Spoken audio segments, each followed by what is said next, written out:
వేసవి కాలాన్ని దృష్టిలో పెట్టుకుని తాగునీటి సరఫరాలో ఎక్కడ కూడా ఇబ్బంది తలెత్తకుండా అధికారులు అన్ని చర్యలు తీసుకోవాలని, అందుకు కార్యాచరణ ప్రణాళికను సిద్ధం చేసుకుని దాని ప్రకారం జిల్లాలో తాగునీటి సమస్యలు తలెత్తకుండా చర్యలు తీసుకోవాలని రాష్ట్ర వ్యవసాయ శాఖ సంచాలకులు, వరంగల్ ఉమ్మడి జిల్లాకు తాగునీటి సరఫరా పరిశీలనపై నియమితులైన ప్రత్యేక అధికారి డాక్టర్ బి గోపి అన్నారు. హనుమకొండ జిల్లాలో తాగునీటి సరఫరాపై వివిధ శాఖల అధికారులతో సమీక్ష సమావేశం నిర్వహించారు.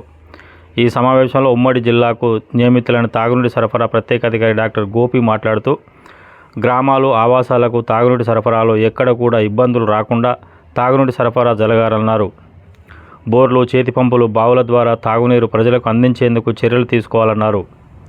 ఇప్పటి వరకు తాగునీటి సరఫరాలో ఎక్కడ కూడా ఇబ్బందులు లేవని పేర్కొన్నారు. వేసవి కాలం దృష్ట్యా తాగునీటి సరఫరాలో ఎలాంటి ఇబ్బందులు తలెత్తినా వాటిని ఎదుర్కొనేందుకు ప్రత్యామ్నాయ ప్రణాళికలతో సిద్ధంగా ఉండాలని అన్నారు.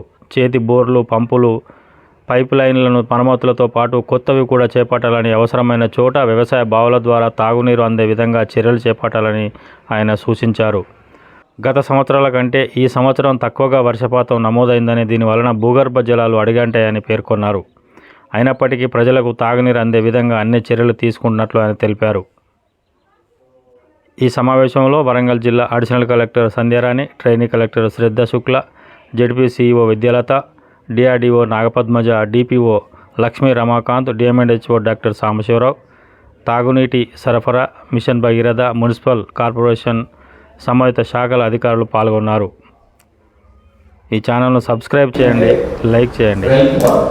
మనకి గత లాస్ట్ 3 years ఆర్ 4 years చూసుకుంటే మనకి దాదాపు 1300 odd millimeters ఆఫ్ rainfall ఉండేది.